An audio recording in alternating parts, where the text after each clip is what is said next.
नमस्कार साथियों, स्वागत है आप सभी का इस चैनल में। तो दोस्तों, आज की वीडियो में हम लोग वीकली करंट अफेयर्स को डिस्कस करने वाले हैं, जो कि 30 जुलाई से लेके 5 अगस्त तक के करंट अफेयर्स को इस वीडियो में कवर किया जाएगा। और यह जो वीडियो है दोस्तों, ये वीकली करंट अफेयर का ये अगला वीडियो है। दैट मीन्स ये 29वां वीडियो है। इसके पहले के वीडियो जो लोग नहीं देखे हुए हैं वो जाके देख सकते हैं, प्लेलिस्ट बना हुआ है। और जो लोग इस चैनल में नए हैं, जो लोग अभी तक इस चैनल को सब्सक्राइब नहीं किए हुए हैं, वो ज़रूर से ज़रूर सब्सक्राइब करें। तो चलिए दोस्तों, जानते हैं पूरे वीक के करंट अफेयर को। लोकमान्य तिलक राष्ट्रीय पुरस्कार 2023 का ये जो पुरस्कार जो है दोस्तों, ये हमारे देश के प्रधानमंत्री नरेंद्र मोदी जी को दिया जाएगा। लोकमान्य तिलक राष्ट्रीय पुरस्कार, तो ये ध्यान में रखें। और ये जो पुरस्कार जो है, ये तिलक स्मारक मंदिर ट्रस्ट के अध्यक्ष, जिनका नाम है दीपक तिलक, इनके द्वारा ये पुरस्कार प्रधानमंत्री नरेंद्र मोदी जी को दिया जाएगा। और इसकी शुरुआत दोस्तों, ये 1983 में इसकी शुरुआत की गई थी, जो कि यही स्मारक मंदिर ट्रस्ट के द्वारा इसकी शुरुआत की गई थी। और ये जो पुरस्कार है, ये हर साल 1 अगस्त को लोकमान्य तिलक की पुण्यतिथि के अवसर पर ये दिया जाता है। जो लोग राष्ट्र के विकास के लिए उल्लेखनीय योगदान जो लोग देते हैं, उन्हीं को ये पुरस्कार जो है ये दिया जाता है, जिसका नाम है लोकमान्य तिलक राष्ट्रीय पुरस्कार। अब नेक्स्ट जानते हैं दोस्तों, अगला है the tree man of Haryana. ये इस नाम से किनको जाना जाता है? तो ये देवेंद्र सूरा जी को जाना जाता है, the tree man of Haryana. और इनको क्यों जाना जाता है? क्योंकि इनके द्वारा हरियाणा में प्रत्येक साल मतलब ये 30 से 40 हज़ार जो है ये पेड़ इनके द्वारा लगाए गए हैं, जो कि इनकी एक टीम है जिसका नाम है पर्यावरण मित्र। इन सभी टीमों के मिल के ये जो पेड़ जो है हरियाणा में प्रत्येक साल 30 से 40 हज़ार पेड़ इनके द्वारा लगाए गए हैं। ये पहले दोस्तों एक कांस्टेबल थे, उसके बाद इनके द्वारा ये काम जो है पर्यावरण के क्षेत्र में ये किया जा रहा है। और इनके द्वारा जनता नर्सरी और ऑक्सीजन बाग की भी इनके द्वारा शुरुआत की गई है। तो ये ध्यान में रखें, the tree man of Haryana Devendra सूरा जी को जाना जाता है इस नाम से। अब नेक्स्ट जानते हैं, अगला है क्वालकॉम इंडिया के अध्यक्ष नियुक्त किए गए हैं, जो कि सवी सोइन जी को नियुक्त किया गया है क्वालकॉम इंडिया के अध्यक्ष के रूप में। और ये जो कंपनी जो है, ये स्मार्टफोन प्रोसेसर का निर्माण करती है। जो लोग हम लोग मोबाइल यूज़ करते हैं, मतलब मोबाइल वगैरह, उसमें जो प्रोसेसर लगा होता है, उसका निर्माण ये जो है क्वालकॉम इंडिया कंपनी है, इसके द्वारा किया जाता है। और ये हैं सवी सोइन, जिनके द्वारा मतलब जिनको इसका अध्यक्ष नियुक्त किया गया है। और इसके जो पूर्व अध्यक्ष थे, जिनका नाम है राजन वागड़िया, उनके जगह पे ये अब अध्यक्ष बने हैं। तो ये ध्यान में रखें।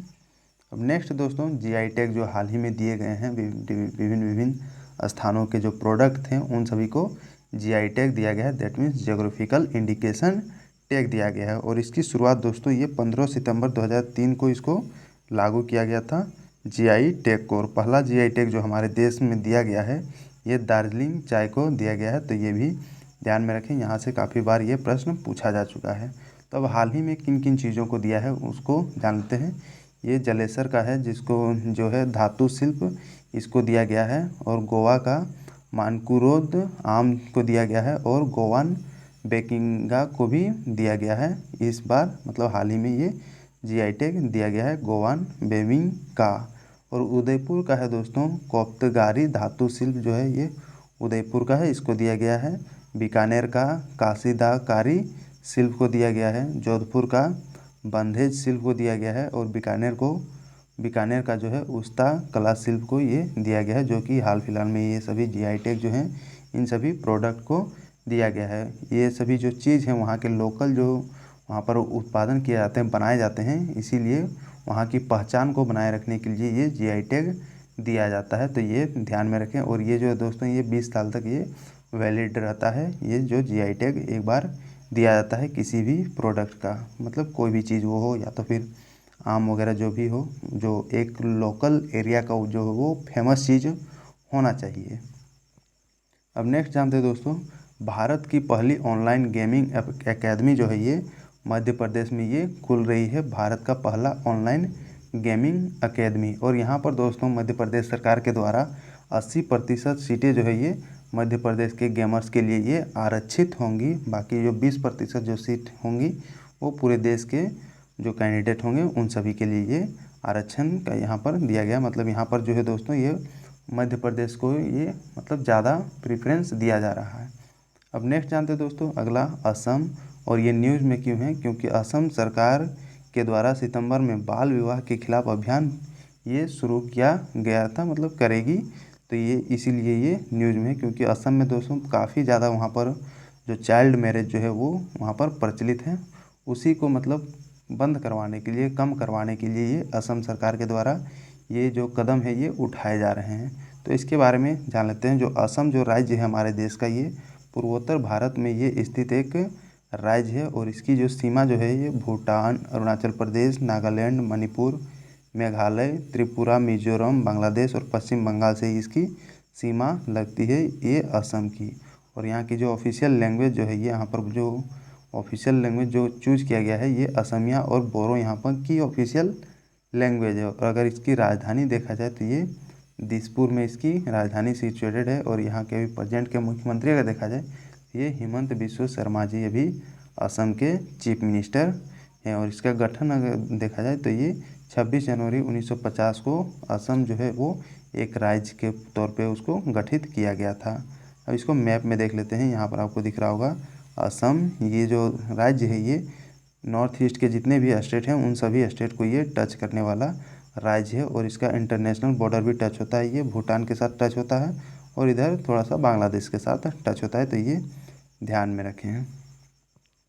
अब नेक्स्ट जानते हैं दोस्तों मचेल माता यात्रा जो है ये शुरू किया गया है। ये जम्मू और कश्मीर के किश्तवाड़ ज़िले में ये शुरू किया गया है मचेल माता यात्रा, जो कि ये हिंदू के जो देवी हैं ये दुर्गा को ये समर्पित है, जो ये मचेल माता यात्रा ये निकाला जाता है। और यहाँ पर अगर माना जाता है कि जम्मू कश्मीर में ये दूसरी सबसे बड़ी ये तीर्थ यात्रा इसको माना जाता है, जो कि ये हाल ही में ये शुरू किया गया है। तो ये ध्यान में रखें, मचेल गांव पधार में इसकी शुरू की गई है मचेल माता यात्रा की। अगला है दोस्तों अभ्यास नोमैडिक एलिफेंट 2023 जो है ये हमारे देश भारत और मंगोलिया के बीच ये युद्ध अभ्यास है, जिसको बोलते हैं नोमैडिक एलिफेंट। तो ये बस ध्यान में रखें कि नोमैडिक एलिफेंट ये किन दो देशों के बीच ये युद्ध अभ्यास है। तो ये हमारा देश भारत और मंगोलिया के बीच में ये युद्ध अभ्यास है। और इस साल का जो संस्करण है ये 15वां संस्करण है, और इसका आयोजन मंगोलिया के उलान बटार में इसका आयोजन किया जा रहा है 2023 का। अब मंगोलिया के बारे में जान लेते हैं। तो ये दोस्तों ये भूमि से घिरा हुआ एक देश है, जो कि उत्तर में अगर देखा जाए तो इसके उत्तर में रूस है और दक्षिण में जो है ये चीन है। मतलब ये दो देशों के बीच घिरा हुआ एक देश है जिसको मंगोलिया बोलते हैं। और मंगोलिया दोस्तों ये दुनिया का सबसे बड़ा ये भूमि से घिरा हुआ देश है, तो ये भी ध्यान में रखें। और यहाँ पर 2006 में चंगेज खान ने मंगोल साम्राज्य की स्थापना किया गया था, और यही चंगेज खान इंडिया में कई बार आक्रमण किया था, तो ये भी ध्यान में रखें। और इसकी राजधानी जो है ये उलान बटार में सिचुएटेड है। और आधिकारिक भाषा यहाँ पर जो बोली जाती है ये मंगोलियाई यहाँ पर बोली जाती है। और इसकी जो मुद्रा दैट मीन्स करेंसी जो यहाँ पर चलती है ये मंगोलियाई तुगरिक यहाँ की करेंसी है। तो ये सभी चीज़ें जो है ये मंगोलिया से रिलेटेड हैं। अब इसको मैप में देख लेते हैं। ये रहा मंगोलिया और इसका कैपिटल उलान बटार है। और इसके नॉर्थ साइड में अगर देखा जाए तो ये रसिया सिचुएटेड है, और इसके साउथ साइड में ये चाइना सिचुएटेड है। अब नेक्स्ट जानते हैं दोस्तों अगला क्या है। श्रीलंका राष्ट्रीय एथलेटिक्स प्रतियोगिता 2030 का ये आयोजन किया गया था, जिसमें हमारे देश के जो एथलीट हैं जिनका नाम है किशोर जेना, इनके द्वारा भाला फेंक स्पर्धा में 83.38 मीटर की फेंक के साथ इनके द्वारा स्वर्ण पदक जीता गया है। ये हैं किशोर जेना जिनके द्वारा ये स्वर्ण पदक जीता गया है। और ये दोस्तों जेवलिन थ्रो जिसको भाला फेंक बोला जाता है, इसमें इनके द्वारा स्वर्ण पदक जीता गया है। और रजत पदक अगर देखा जाए तो ये शिवपाल सिंह जी के द्वारा जीता गया है, जो कि इनके द्वारा 77.36 मीटर ये भाला फेंका गया है। तो ये दोनों का नाम ध्यान में रखें। अब नेक्स्ट जानते हैं दोस्तों अगला क्या है। वर्ल्ड सिटीज कल्चर फोरम में शामिल होने वाला पहला भारतीय शहर ये कौन बन गया है, तो ये बेंगलुरु बन गया है। वर्ल्ड सिटीज कल्चर फोरम में शामिल होने वाला पहला भारतीय शहर, तो इनका नाम ध्यान में रखें, बेंगलुरु शहर है। अगला है क्रोएशिया ओपन 2023 का ये आयोजन किया गया था, जिसमें जो विजेता रहा है ये एलेक्सी पोपिरिन, जो कि फाइनल में इनके द्वारा हराया गया वांगरिका को हरा के ये विजेता रहे हैं, जो कि क्रोएशिया ओपन 2023 का आयोजन किया गया था। इसमें ये एक टेनिस के खिलाड़ी हैं, जो कि ऑस्ट्रेलिया के ये पेशेवर टेनिस खिलाड़ी हैं, जिनका नाम है एलेक्सी पोपिरिन। तो ये ध्यान में रखें। अगला है इसरो का सफलतापूर्वक ये प्रक्षेपण रहा, जो कि ये इनके द्वारा मतलब सिंगापुर का जो कुछ जो ये उपग्रह हैं, उनके वो छोड़ा गया अंतरिक्ष में। और ये जो है दोस्तों, ये श्रीहरिकोटा सतीश धवन अंतरिक्ष केंद्र से ये जो उपग्रह हैं ये छोड़े गए हैं। और अगर जो रॉकेट का नाम है ये PSLV C56 के तहत ये छोड़ा गया, तो इसका बस नाम ध्यान में रखें। PSLV C56 रॉकेट के साथ सिंगापुर के टोटल 7 उपग्रहों को इसरो के द्वारा अंतरिक्ष में छोड़ा गया है। अब नेक्स्ट जानते हैं दोस्तों, अगला क्या है। उल्लास मोबाइल ऐप ये लॉन्च किया गया है, जो कि ये धर्मेंद्र प्रधान जी के द्वारा लॉन्च किया गया है, जिसका नाम है उल्लास मोबाइल ऐप। और ये उल्लास जो है ये पहल कार्यक्रम साक्षरता, व्यावसायिक कौशल और डिजिटल साक्षरता को बढ़ावा देने के लिए इसको शुरू किया गया है।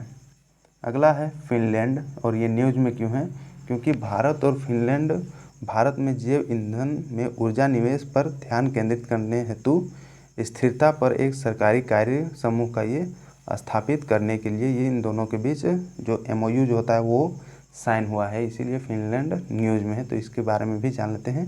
इसकी राजधानी दोस्तों ये हेलेंस्की में ये सिचुएटेड है।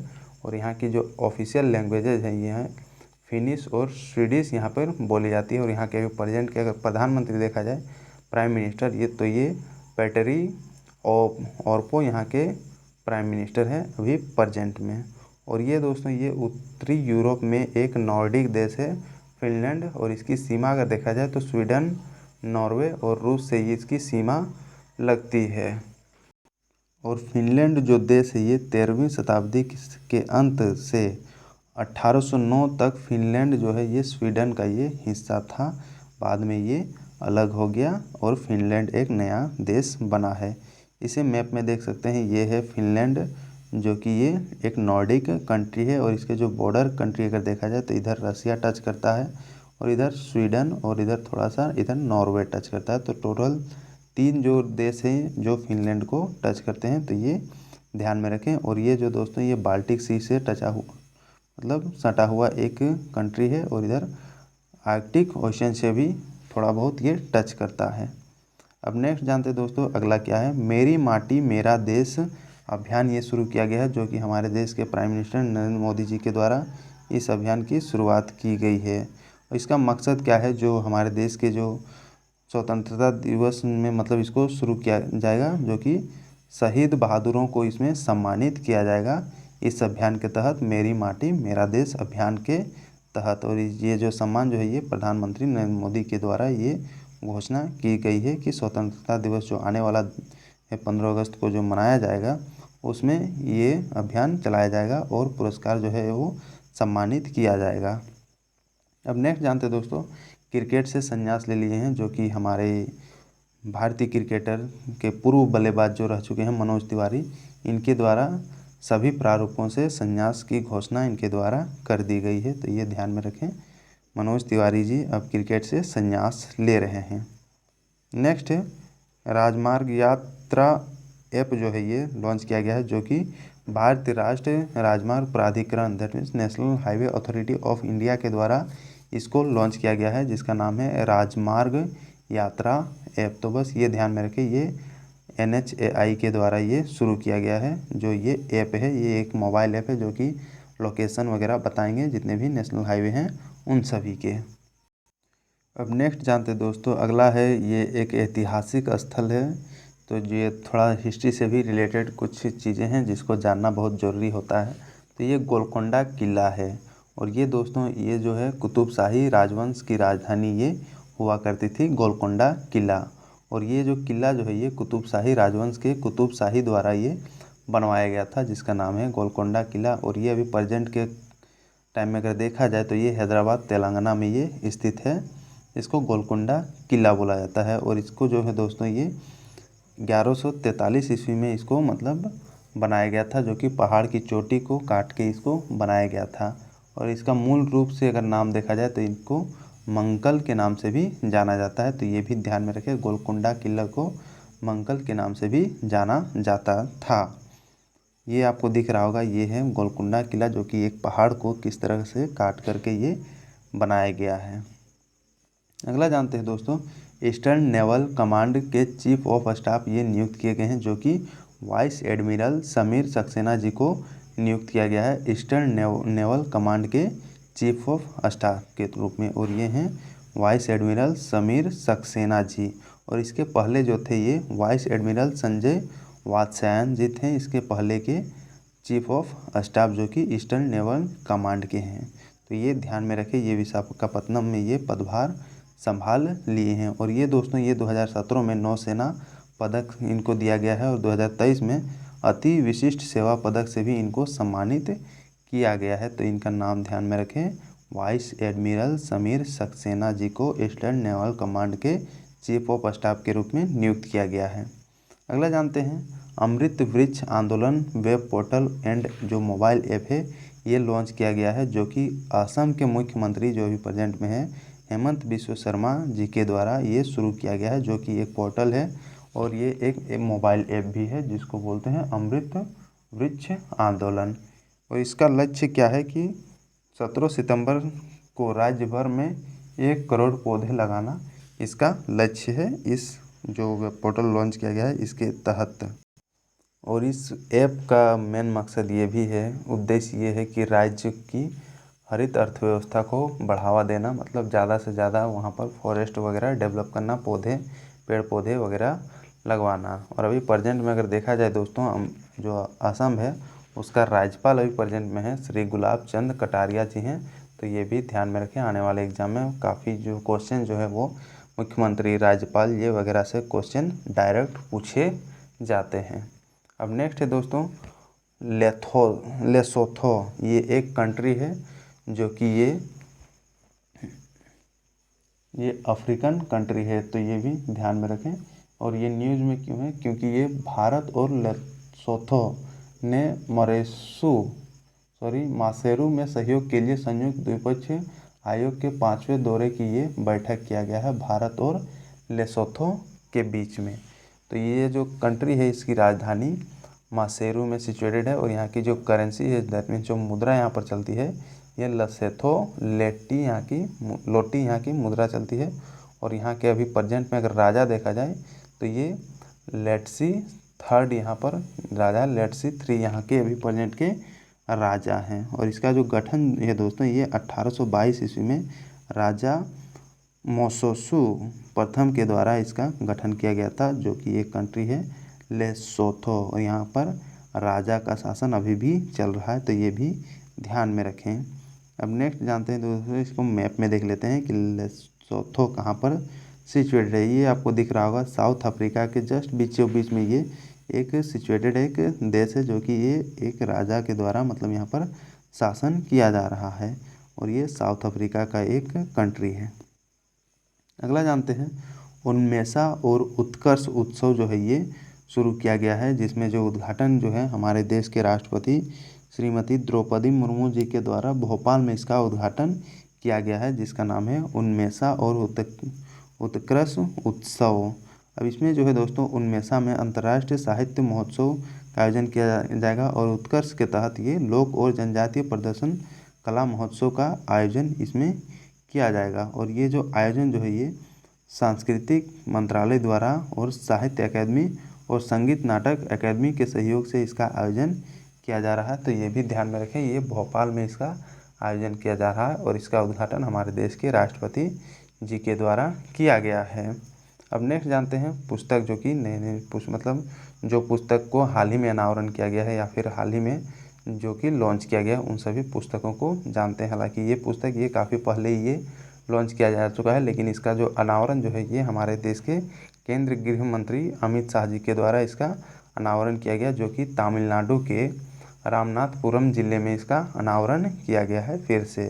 तो इस पुस्तक का नाम है मेमोरीज नेवर डाई, जो कि ये APJ अब्दुल कलाम और नसीमा मरेकियार और वैज्ञानिक डॉक्टर YS राजन जी के द्वारा ये पुस्तक लिखा गया था।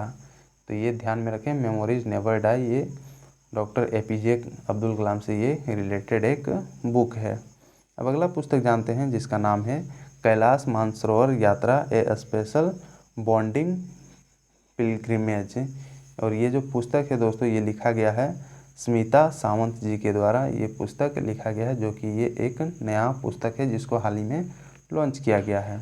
अगला पुस्तक है जिसका नाम है मॉनसून और इसके लेखक हैं कवि राजनायक अभय के जी के द्वारा ये लिखा गया है मॉनसून, जो कि एक नया पुस्तक है जो कि हाल ही में इसको भी लॉन्च किया गया है।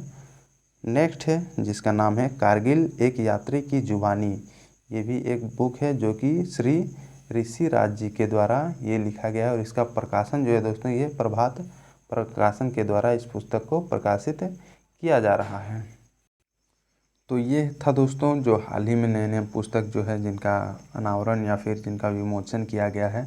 अब जानते हैं जो अब हमारे बीच अब नहीं रहे, दुनिया में नहीं रहे हैं, जिनका हाल ही में निधन हो गया है।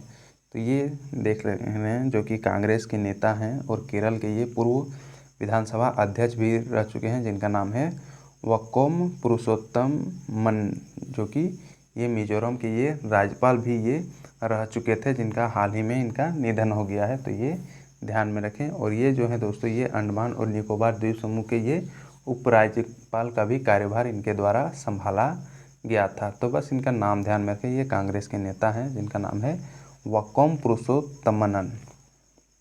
अब अगले आदमी हैं जो अब नहीं रहे, जिनका नाम है गीतकार नामदेव धोंडो महानोर, और ये अब नहीं रहे, जो कि एक प्रसिद्ध कवि और ये गीतकार थे और ये मराठी भाषा के ये कवि और गीतकार थे। और इनका निधन जो है ये 81 वर्ष के उम्र में इनका निधन हो गया। और इनको जो है दोस्तों 1991 में इनको पद्मश्री अवार्ड से सम्मानित किया जा चुका है। तो इनका नाम ध्यान में रखें क्योंकि ये पद्मश्री अवार्ड से सम्मानित व्यक्ति हैं। अगले व्यक्ति तो ये था दोस्तों जो हाल ही में जिन लोगों का निधन हो गया है। और ये पूरे वीक का ये करंट अफेयर था, जो कि इस वीक में थोड़ा कम ही चीज़ों जो है वो देखने को मिले थे। तो ये काफ़ी अच्छी बात है, ज़्यादा चीज़ें रटने की ज़रूरत नहीं है इस वीक में। तो वीडियो को दोस्तों ज़्यादा से ज़्यादा लाइक करें, अपने दोस्तों के बीच शेयर ज़रूर करें। और जो लोग इस चैनल में नए हैं, जो लोग अभी तक इस चैनल को सब्सक्राइब नहीं किए हैं, वो ज़रूर से ज़रूर सब्सक्राइब करके बेल आइकन ज़रूर दबाएं, ताकि आपको रेगुलर अपडेट इस चैनल के थ्रू मिलती रहे। इसी तरह वीकली करंट अफेयर जो कि आने वाले जितने भी एग्ज़ाम्स हैं, स्टेट हो गया, सेंट्रल लेवल का हो गया, जो भी एग्ज़ाम्स हों उन सभी के लिए ये करंट अफेयर काफ़ी महत्वपूर्ण है। तो ये ध्यान में रखें। और इसका PDF अगर आपको चाहिए तो टेलीग्राम ग्रुप ज्वाइन करें, वहाँ पर आपको इसकी PDF मिल जाएगी। तो थैंक यू दोस्तों, मिलते हैं अगले वीडियो में, तब तक बने रहें।